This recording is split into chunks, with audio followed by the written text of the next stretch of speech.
nosotros estemos cuidando de su salud financiera. Este es un espacio que vamos a hacerlo en un periodo de 30 minutos.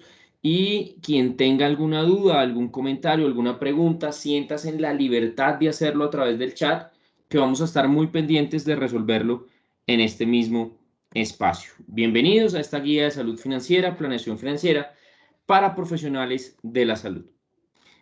Yo siento, y una de las cosas que veíamos nosotros al querer hacer este espacio, es que son muchas las responsabilidades que tienen diferentes profesiones y particularmente las profesiones que se dedican a la salud. Por lo tanto, hay un espacio muy corto para administrar las finanzas personales. Y administrar las finanzas personales existe, así sea minúsculo el espacio, y puede ser el momento en el que yo recibo un pago y abro la sesión de internet de mi banco y pago. Ahí ya estoy administrando las finanzas personales. Y esto no requiere mucho esfuerzo. Yo creo que es la primera enseñanza y el primer consejo que les queremos dar. Esto no necesita que yo reserve una semana para administrar mis finanzas personales o la mañana de todo un día. Les queremos proponer algo, y eso que les queremos proponer son 15 minutos a la semana, 3 canciones. Digo yo, la duración promedio de una canción es 5 minutos. 15 minutos a la semana para administrar mis finanzas personales. Y vamos a ver a través de qué herramienta lo podemos hacer, y vamos a darnos cuenta cómo mejoran nuestros hábitos financieros. Y aquí quiero empezar por una pregunta, y es: ¿por qué debemos administrar nuestros recursos financieros? Entonces, ustedes muy bien lo saben, que adquirimos bienes y servicios, vivimos y sobrevivimos a través del trueque y de la compra de bienes y servicios. Y esto generalmente tiene un valor monetario asociado. ¿Cuáles son las formas en las que yo puedo recibir dinero? Uno, como ingreso, ingreso que yo tengo de una clínica, de un consultorio, de mi trabajo independiente. Ese es un ingreso. Un rendimiento a una inversión, y el rendimiento de la inversión es ese dinero de más que recibo. Y aquí, pues, algo que entendemos que ustedes tienen como un patrón similar es el poco tiempo. Si yo tengo poco tiempo para administrar mi dinero, pues la inversión es una muy buena alternativa, porque yo dispongo de una persona idónea para administrar la inversión. Pongo un dinero en el tiempo, espero, y después de esa espera, el dinero habrá aumentado, y esa diferencia es lo que va a hacer un rendimiento. Y por último, puede que suene muy sencillo, pero es el regalo de un tercero, una donación. Bien, ¿cuáles son las acciones que yo puedo hacer con el dinero? Yo puedo hacer 3 acciones con el dinero. La primera es ahorrar, que es provisionar para un pago futuro cierto o incierto. Entonces voy a vacaciones con mi familia, empiezo a provisionar para ese gusto que me voy a dar. O yo quiero tener un colchón de liquidez, y un colchón de liquidez no es otra cosa que recursos disponibles por si tengo un reto financiero. Entonces ese pago futuro incierto es hacerme un colchón de recursos financieros por si llego a tener un reto, lo puedo superar con el colchón que construí. La segunda acción que yo puedo hacer con el dinero es gastar. Y gastar es cuando yo uso parte de mi ingreso en adquirir un bien o un servicio. Y en este momento no vamos a hablar si es bueno o es malo, simplemente quedémonos en gastar. Y viene la tercera acción que yo puedo hacer con el dinero, y es invertir. Y yo digo que es la más infravalorada, o sea, la que menos tenemos en cuenta. Y es muy importante. ¿Y por qué les digo que es muy importante? Porque es cuando el dinero trabaja para darme más dinero. Es en la única de las 3 acciones que tiene el dinero en donde lo que yo voy a buscar es conseguir más dinero, porque tiene este tema de rendimiento. Hay una película norteamericana que se llama Wall Street, y dice: el dinero nunca duerme. Pues mientras el dinero esté invertido, así sea poco, pero todo el tiempo va a estar ganando. Y yo no tengo que ser millonario para invertir. Es un paradigma que quisiera que rompiéramos hoy. Las abuelas dicen que hay 4 caminos de ser rico: nacer rico, casarse con una persona rica el segundo, los juegos de azar el tercero, y la cuarta es ser organizado con el ingreso. Puede que la cuarta sea la menos sexy de las opciones, pero es la que más funciona. Y me voy a detener un segundo en la tercera. Ustedes bien saben que hay una patología que se llama ludopatía, que se desencadena por la adicción al juego. Y estas personas que la padecen, pues ya van a empezar a jugar, a jugar, a jugar, y no van a tener control. Adicionalmente, hay estudios que concluyen que las personas que ganaron, un porcentaje de las personas que ganaron el premio mayor de una lotería, 5 años después están en una condición económica inferior a la que tenían en el momento en el que se ganaron el premio. ¿Por qué? Por dos razones fundamentales. La primera, se cambió completamente el tren de gastos, entonces aumentaron los gastos y el ingreso, no hicimos nada para generar un mayor ingreso. Y la segunda es, yo no trabajé en generar más ingresos, solamente en gastar. La primera es más gastos, la segunda es, no hice nada para generar ingreso, los recursos financieros son limitados. Muchas veces nos dejamos tentar el oído por alternativas fáciles y más alternativas donde creo que puedo ganar mucho dinero y adicionalmente que no tengo que ponerle mucha atención a eso. Y aparecen las tristemente célebres captadoras ilegales de dinero. Aquí en el tema de captadoras ilegales de dinero hay algo bien interesante que quisiera compartirles y es, hay que desarrollar el olfato frente a las captadoras ilegales de dinero. Primero, no las vigila nadie. ¿Qué es eso de vigilar? La superintendencia financiera vela porque las entidades que estén bajo su sombrilla hagan buenas prácticas con los recursos de los clientes, no hagan cosas ilegales, no corran riesgos no medidos. Entonces, para eso existe la superintendencia financiera. Primera alerta, primer síntoma, para hablar un poco en términos de ustedes, primer síntoma, que no esté vigilado por la superintendencia financiera. Segundo síntoma, que a mí me digan o me ofrezcan mejor una rentabilidad muy lejana a lo que puede estar dando el mercado. Entonces, si yo estoy acostumbrado a que el mercado me dé cosas de un dígito y aparece esto con 2 dígitos, ahí hay algo que no me cuadra. Y el tercer síntoma ya para decir esto es tener ese dictamen que es una alternativa ilegal, la mejor publicidad de ellos es decir, estas personas ya cobraron. Entonces, cuando yo ya sé que un odontólogo que está en una clínica donde yo trabajo ya cobró, ese ya es mi análisis de riesgo para invertir ahí. Que no esté vigilada, rentabilidades exorbitantes y conocer a alguien que ya le ha cobrado. Ellos llegan a un nivel donde responden, ya cuando el caudal es más grande, desaparecen y hacen insostenible esta captadora ilegal de dinero. Hay una reflexión bien interesante y es, ¿y por qué estamos hablando de administrar el dinero?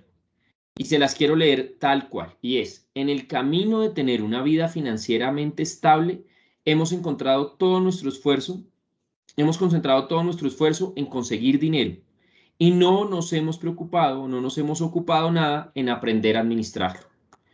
Tenemos turnos de 18, de 24 horas, trabajamos toda la vida y que para conseguirlo y qué tanto tiempo utilizamos en administrarlo. Es como si yo fuera pescador, lanzo la red con toda la fuerza, recojo mi pesca y tiene un orificio la red. Y todo eso que recogí se empieza a ir. Administrar los recursos financieros es ver por dónde se está saliendo los peces de mi red y coser, identificar dónde están esas fugas. Si yo no identifico cuáles son esas fugas, pues va a ser muy difícil para mí entender qué es lo que está pasando. Y identificar esas fugas se llama administrar mis recursos financieros. También con una invitación que queremos hacerles. Generalmente nosotros tenemos unos gastos particulares. Entonces, gastos particulares, quienes tenemos hijos sabemos que hay que pagar pensiones, listas de libros. Quienes tienen casa saben que tienen que pagar impuestos, seguros. En un vehículo yo tengo que pagar mantenimiento. Alguien cumple años, entonces hay que comprar regalos, hay que salir a vacaciones y en Navidad los gastos se disparan. Una invitación que queremos hacerles es a que ustedes calculen cuál es el valor de sus gastos particulares y en ese calculen cuál es el valor de sus gastos provisionales. Ojalá que yo pudiera, de sus gastos particulares, perdón, ojalá que yo pudiera provisionar mes a mes ese gasto particular. Entonces pensemos que mi número me dio 24 millones de pesos. Ok, mis compromisos anuales particulares valen 24 millones de pesos. O sea, yo les estoy diciendo guardemos 2 millones de pesos mensuales y aquí alguien me puede decir, uy, no, Andrés, a mí me sobra mucho mes al final del sueldo, no voy a poder provisionar esos 2 millones. Y mi respuesta va a ser, es el punto en el que el ejercicio y el ahorro empiezan a parecerse. Y es que el ejercicio y el ahorro funcionan si existe el hábito. Yo primero debo crear el hábito. Yo creo que todos hemos pasado por la experiencia de ir por primera vez a un gimnasio. Cuando yo voy por primera vez a un gimnasio, y veo estas personas que levantan esas pesas súper grandes y yo ni puedo mover casi la barra, el instructor ese día me dice, haga 3 series de 20 repeticiones. Entonces, puede que el primer año yo no empiece a provisionar los 2 millones de pesos, pero sí empiece a provisionar 400, 500.000 y voy generando el hábito. Y alguno me puede decir, es que ahí me queda difícil. Y yo les digo, si su número es 24 millones y no lo está haciendo a través de ahorro o provisión, realmente su número no es 24 millones. Su número puede llegar a ser cercano a los 28 millones de pesos. ¿Por qué? Por una variable que se llama interés, porque probablemente me estoy apalancando de financiamiento, de deuda, para poder lograr estos compromisos. Quiero dejarles algunas preguntas para que ustedes las resuelvan en la mente. Para este espacio, algunas personas los invitaron a esta charla sin ningún compromiso. Ustedes pueden, a través de sus correos electrónicos, que los contacten para aterrizar este flujo de caja, que es ese ejercicio de saber cómo son mis ingresos y mis ingresos, el dinero que me entra y el dinero que me sale. Los invitamos, quien quiera dejar su correo electrónico en el chat, también lo vamos a estar recibiendo, porque vamos a ver estas preguntas que me ayudan en la consecución y el contexto de un flujo de caja. Y el primero es, conozco mi ingreso, y yo creo que aquí todos podrían decir, sí, yo sé cuánto me gano. O sorpresa cuando es marzo o junio que el contador me pide todos mis certificados para armar mi declaración de renta. Y yo digo, uy, yo me gané toda esa plata y no sé qué la hice. El no sé qué la hice está linkeado directamente con esta pregunta. ¿Conozco mis gastos? Y aquí algunas personas pueden decir, sí, yo sé cuánto pago de arrendamiento, yo sé cuánto pago de crédito hipotecario, cuánto pago de la cuota del carro, pero cuánto pago en entretenimiento. Y ojo, planeación financiera no es no gastar nada. Planeación financiera es que yo tenga tan claros los movimientos de mi dinero, que yo tenga una fila, y cuando digo fila me estoy imaginando un Excel de Office, que yo lo pueda personalizar con mis cuentas, y yo tengo una fila que se llama entretenimiento. Y si entretenimiento es 1 millón de pesos, yo me voy a gastar ese mes 1 millón de pesos en entretenimiento. Pero si me gasto 1.200.000, hay 200.000 pesos que le estoy quitando a otro rubro. Muy importante que yo tenga eso claro. Tercera pregunta, ¿sé cuál es mi costo financiero? ¿Qué es esto de costo financiero? Nosotros, cuando nos financiamos, pagamos un costo financiero. Este costo financiero es el que me cobran a mí los bancos. Aquí es muy importante que cada uno de ustedes verifique cuál es el valor que está pagando hoy de interés, porque pensemos que a mí me gustó este esfero y este esfero vale 1 millón de pesos de contado, pero si yo lo difiero un año, no voy a pagar 1 millón de pesos por él, sino voy a pagar 1.300.000 pesos. Estoy dispuesto a pagar esos 300.000 pesos de más, lo dejo ahí. Viene la siguiente pregunta y es, ¿conozco mis obligaciones fiscales? Lamentablemente a veces creemos que los impuestos son una lotería, que a algunos les tocan y a otros no. Y cada vez más con la realidad tributaria de nuestro país, nos damos cuenta que somos más los colombianos que tenemos que tributar, que pagar impuestos. Pero asimismo, como a veces queremos desconocer que existe esa realidad, no conocemos que tenemos alivios tributarios. Y después, ya cuando el contador tiene el reto de hacerme la declaración de renta, créanme que a mitad de año yo no puedo hacer nada para modificar lo que tenía que declarar. ¿Y hasta cuándo lo puedo modificar? Hasta el 31 de diciembre de ese año. Entonces, recomendación, que ustedes conozcan cuáles son sus alivios tributarios y que los empiecen a ejecutar. Y la última pregunta, y no menos importante, es ¿cuáles son mis 3 objetivos financieros principales? Yo vuelvo a los dichos de las abuelas, y las abuelas dicen, el que no sabe para dónde va, cualquier bus le sirve. Yo no creo que nosotros estemos aquí simplemente para generar CO2 y pagar facturas. No, yo creo que nosotros estamos acá para alcanzar objetivos financieros. Entonces, quiero hacer una especialización. Si soy odontólogo, quiero cambiar mi unidad o quiero hacer este viaje, cambiar de apartamento. Están todos los objetivos financieros, pero debo tangibilizarlos. Ahí es donde está el reto. Y eso es un ejercicio de 5 minutos, no se demoran más. 5 minutos por reloj viendo qué son esos objetivos financieros que yo quiero alcanzar. Y este es el ejercicio que yo les decía. Este es un típico flujo de caja donde yo pongo lo que estoy ganando, tengo en cuenta los aportes a seguridad social, porque esto me hace reducir el disponible, y podría llevar 4 categorías, una que se llame inversión, otra que se llame gastos, algo para mí. Entonces por eso en el para mí yo sigo insistiendo que debemos trazarnos objetivos financieros y los créditos, porque tampoco quiero decir que es prohibido financiarse, porque yo no he visto la primera persona que llegue a la sala de ventas de un edificio con una bolsa diciendo, mire, aquí tengo 500 millones de pesos para mi apartamento. Bien importante que esto lo tengamos presente. Y se los decía hace un minuto, y es, no importa cuánto yo me gane, si yo no sé administrarlo, voy a tener problemas. Entonces, todo parte de la conciencia del gasto. ¿Y qué es eso de conciencia de gasto?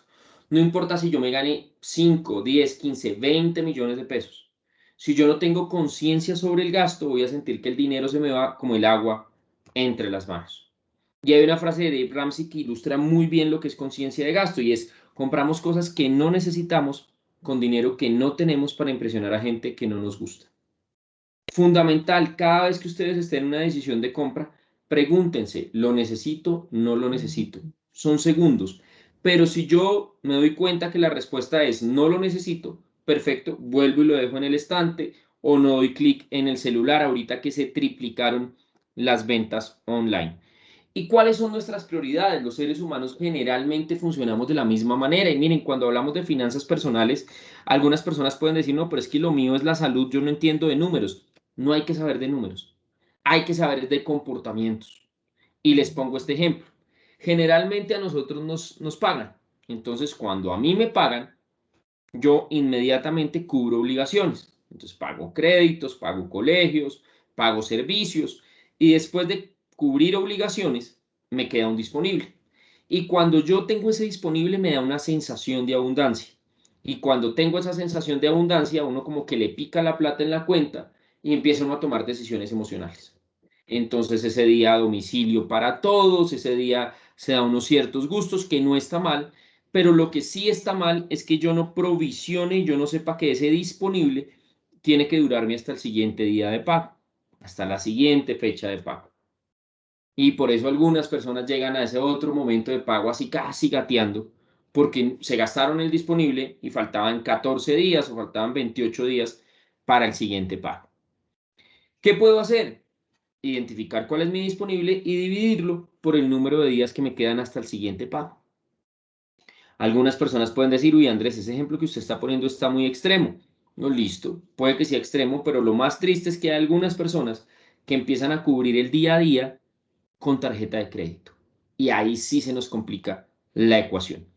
Que el disponible me quedó muy pequeño. Listo, si el disponible es muy pequeño, tenemos dos acciones para que este aumente. La primera, optimizar gastos, ver qué gastos puedo tener más pequeños, optimizar es buscar la forma de que sea más pequeño. Y la segunda, aumentar mi ingreso. Esas son las dos alternativas que yo tengo para que el disponible sea más grande. Yo les digo, miren, el financiamiento no es pecado. Ya les dije que uno puede conseguir dinero por su trabajo, por un rendimiento, por un regalo, y habría una cuarta manera, y la cuarta manera es el financiamiento, porque realmente consigo dinero cuando tomo una deuda. Pero algo bien importante que yo les quiero decir: cuando yo tomo una deuda, estoy comprometiendo dinero del futuro. Siempre, siempre, cada vez que yo tome un crédito, estoy comprometiendo dinero del futuro. Entonces, cuando yo vaya a hacer un crédito, debo hacerme dos preguntas. ¿Es necesario adquirirlo? Segunda pregunta, ¿puedo pagar las cuotas? Y es bien importante hacer esto, porque a veces la emoción me hace llevar a tomar decisiones que no son las correctas. Las tomo y después en el mes a mes, en el día a día, empiezo a ver problemas. ¿Y por qué? La barra verde es el precio de lo que yo quiero comprar, la barra verde oscura. La barra verde oscura más la barra verde claro es el precio más los intereses. Y esta parte verde clara se va a hacer más grande debido a dos variables: tiempo e interés. Entre más tiempo yo difiera las cosas, va a ser mayor el valor que yo pague. Y entre más interés me cobren, pues también va a ser más grande esta barra verde clara. Muy pendientes y muy conscientes de esto para saber la manera en la que yo tomo endeudamiento. Y no hay créditos, no es que no haya créditos buenos, hay créditos buenos. Entonces, los créditos educativos son buenos créditos. ¿Por qué? Porque un crédito educativo me va a mejorar mi perfil o el perfil de alguien de mi familia y probablemente a futuro vaya a tener un mejor ingreso por esto. Las hipotecas son una muy buena alternativa de financiación porque me hacen crecer patrimonialmente. Los créditos para emprendimiento, sí, solo si yo voy a estar pendiente del emprendimiento, porque si yo le doy los recursos a un cuñado con iniciativa y me desconecto del emprendimiento, seguramente yo no voy a poder ver ganancias sobre esto. ¿Qué son deudas en las que yo debo tener especial cuidado? Ojo con las tarjetas de crédito, que las tarjetas de crédito nos sirvan como medio de pago, pero no como medio de financiamiento. Medio de pago es porque hoy yo creo que es muy difícil pensar en un viaje sin una tarjeta de crédito, porque se necesita para reservar hoteles, para pagar el alquiler del carro. Pero si yo difiero esto a mucho tiempo, miren lo que pasa con este ejercicio de un avance de 160.000 pesos. Un avance de 160.000 pesos que yo mandé a 3 años, voy a pagar realmente por él 816.456 pesos. ¿Por qué se sube tanto? Por las cuotas de manejo trimestrales que yo estaría pagando al carro, al crédito. ¿Cómo puedo ir saliéndome de las deudas? ¿Cómo puedo empezar a manejar una mejor estrategia con las deudas? Si ustedes le preguntan al más ortodoxo, o sea, al más pragmático de personas en finanzas, le va a decir, no, pues empiece a pagar la de mayor interés. Pero yo no soy tan pragmático en esto y les quiero compartir un método que a mí me ha servido y es el efecto bola de nieve. ¿En qué consiste el efecto bola de nieve? Yo voy a hacer una lista con todas las deudas que tengo, de la mayor a la menor. Y pongo en la siguiente columna el valor mensual que debo pagar y sigo pagando mis valores mensuales. Una vez yo vea que tengo liquidez, que tengo más recursos para abonarle algo a una deuda, empiezo por la más pequeña. Porque una cosa mentalmente, psicológicamente es que yo amanezca diciendo tengo 7 deudas y otra cosa es que yo ya diga 5. 4. Entonces me voy a dar cuenta que si el número va reduciendo, voy a sentir que está funcionando la dieta.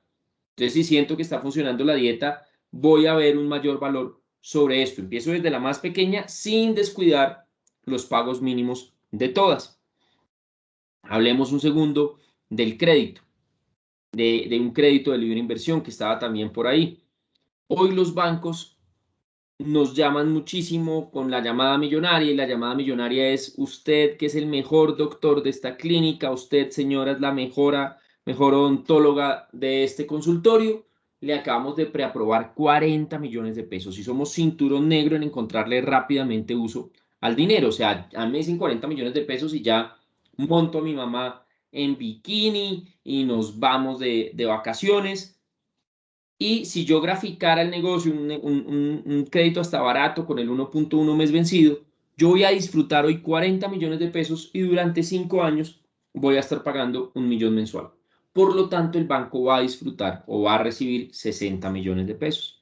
¿Qué pasa si yo no recibo la llamada millonaria y yo empiezo a regalarme 1 millón de pesos? ¿Y por qué digo regalarme? Porque yo hoy les quiero pedir un favor a las personas que nos están escuchando. Quiero que saquen de su vocabulario las palabras esfuerzo y sacrificio para hablar de ahorro. Porque es que la palabra esfuerzo y la palabra sacrificio tienen connotaciones negativas. Y estas connotaciones negativas hacen que a mí me genere cierta pereza o me genere una emoción negativa, mejor, el querer ahorrar. Pero si yo digo me estoy regalando 1 millón de pesos, pues va a ser maravilloso. Entonces me voy a regalar 1 millón de pesos en una inversión conservadora que rente, qué sé yo, el 5% efectivo anual. Empiezo con el 1 millón de pesos y pasados 5 años podré disfrutar 65 millones de pesos. ¿Por qué prefiero hacerlo a través de crédito y no a través del ahorro? Por algo muy sencillo, a los seres humanos nos encanta la gratificación inmediata. La gratificación inmediata es eso que yo pongo una foto en redes sociales y a los segundos recibo los likes. Mientras que en el crédito pido el desembolso y me entregan de una vez el dinero, tengo gratificación inmediata y voy a estar durante 5 años pagando. En el ahorro, el like me llega 5 años después. Adicionalmente que el tiempo, pues es una variable que si yo les hablo del año 2016, fue hace 5 años, eso se pasó volando. Si les hablo del año 2026, también va a llegar a la misma velocidad. Y vamos a tener muchos profesores en planeación financiera y yo quiero que ustedes empiecen a observar quién puede ser su profesor en planeación financiera. Para mí una profesora que tengo y enseña muchísimo es la ardilla. La ardilla se alimenta de bellotas. En primavera consigue muchísimas, muchísimas bellotas. Pues la ardilla podría ser una fiestonona de bellotas. Sin embargo, la ardilla sabe que llega invierno y al llegar invierno, pues va a salir y va a encontrar los árboles, solamente los troncos de los árboles y ningún fruto. La ardilla provisiona por obligación, no por moda. Lamentablemente, algunos seres humanos provisionamos por moda. O sea, cuando puedo, cuando me alcanza. No, aquí la invitación es a que empecemos a provisionar, no solo por supervivencia, sino para disfrutar mejor nuestras finanzas. Y quiero hablar rápidamente del futuro. Y me gusta mucho esta frase de Woody Allen que dice, me interesa el futuro porque es el sitio donde voy a pasar el resto de mi vida. Y en cuanto al futuro, pues ¿por qué hablamos del futuro? Porque hay un estudio, y ustedes lo saben más que nosotros, que la probabilidad de vida o de longevidad está cercana a los 100 años. Si la probabilidad de que yo esté vivo hasta los 100 años y la edad de pensionarse en nuestro país es entre 57 y 62, 57 para las mujeres y 62 para los hombres, esto me pone a pensar que el 40% de mi vida yo voy a vivir como pensionado, como jubilado. Me gusta más la palabra jubilado, que viene de júbilo, y no la de pensión. Entonces yo voy a vivir el 40% de mi vida como jubilado. ¿Cómo quiero vivir ese espacio de la vida? ¿Cómo? Y esto pasó mucho en el sector salud, que algunas personas empezaron tardíamente a hacer los aportes a pensiones y se están encontrando con esa sorpresa de que van a recibir una pensión que no es la que esperaban. ¿Cómo empiezo yo a construir una base para mi jubilación, para tener esa vida que yo quería o que yo me proyecto vivir en el futuro? En nuestro país, rápidamente, y los que quieran esta presentación se las podemos hacer llegar.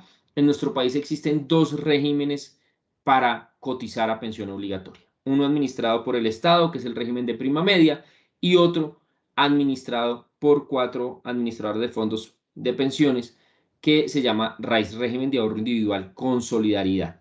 No existe uno bueno o uno malo, depende del momento de vida, y depende del momento de ingreso, cuál es el que yo voy a utilizar o el que me sirve a mí. Si yo trabajo para una empresa, yo voy a aportar el 4% y la empresa va a aportar el 12% de lo que yo me gano a esos aportes a pensión. Y si yo soy prestador de servicios, si yo soy un profesional independiente, cotizo, el Estado me permite cotizar sobre una base del 40% de mi ingreso mensual. Entonces, quienes están trabajando, ya sea como empleados o independientes, pues tienen la responsabilidad de hacer aportes y lo pueden hacer en un régimen privado o en un régimen público. Si yo quiero cambiar de régimen, ¿qué debo hacer? Esperar 5 años, que haya durado 5 años en el régimen en el que esté para cambiar. Si quiero cambiar dentro de las administradoras privadas, que son 4, Protección Porvenir, Colfondos y Escandia, puedo hacerlo cada 6 meses. ¿Qué estoy pagando yo o qué estoy provisionando yo a través de la pensión? Una pensión por jubilación, por edad, por vejez. Pago un seguro previsional y ese seguro previsional me va a cubrir de invalidez o de fallecimiento. Entonces, si yo en ejercicio de mi trabajo presento una enfermedad o tengo un accidente que me invalida y he perdido más del 50% de mi capacidad laboral, puedo acceder a una pensión por invalidez. Una pensión por invalidez que arranca desde el 45% de mi ingreso. Entonces, si yo me gano 10 millones de pesos, lo mínimo va a ser 4.500.000, y que debido a unos factores del tiempo que yo lleve trabajando y el grado de incapacidad que se me haya presentado, puede llegar a ser del 75%. Entonces, si yo obtengo una pensión por invalidez, se va a mover en el rango del 45 al 75 y va a depender de mi grado de incapacidad y del tiempo que haya logrado estar trabajando. Esto es igual en las 4 administradoras de fondos y en Colpensiones, porque lo que yo estoy pagando es un seguro. En sobrevivencia, ¿qué pasa con sobrevivencia? Con sobrevivencia, si yo fallezco. Si yo fallezco, puedo tener beneficiarios de pensión. Y los beneficiarios van a ser mi cónyuge, los padres que dependan económicamente o los hijos menores de 25 años. Aquí, ¿cómo voy a cuadrar ese valor de mesada? ¿Qué mesada pueden recibir las personas que son mis beneficiarios por ley? mínimo el 54%, máximo el 75%. ¿De qué va a depender esto? Del tiempo que yo haya estado trabajando. Algo importante que aquí ya sí se empiezan a diferenciar un poco los dos regímenes es que si yo no tengo beneficiarios en el régimen público, ese dinero que yo estoy ahorrando toda mi vida pasa a cubrir pensiones de otros colombianos. Mientras que si yo no tengo un beneficiario que vaya a recibir la pensión y estoy en un fondo privado, eso se va a un concepto que se llama masa sucesoral. ¿Qué significa la masa sucesoral? Lo que dejó el fallecido. El inmueble, el carro, y entra el saldo de la pensión obligatoria para repartirlo entre la sucesión de la persona que falleció. Es en un punto en el que empiezan a diferenciarse los dos regímenes. ¿Y cómo obtengo pensión por vejez? En el régimen privado es en el momento en el que mi ahorro, porque yo todo el tiempo estoy llevando aportes a una cuenta de ahorro individual, es el momento en el que mi ahorro puede pagar el 110% de una pensión mínima, de un salario mínimo. Es una pensión mínima, no, de un salario mínimo, que ese es el valor de la pensión mínima, el 110% de un salario mínimo. ¿Qué es importante en este punto? Que en el régimen privado no hay edades. No hay edad para pensionarme, yo puedo hacerlo antes. ¿Cómo voy a calcular mi mesada? Cada administradora de fondos de pensiones tiene un departamento de actuaría, que es un departamento de matemáticos, que van a tener en cuenta mi edad, la edad de mi beneficiario, mi saldo y me dicen esto le alcanza para una pensión de este valor.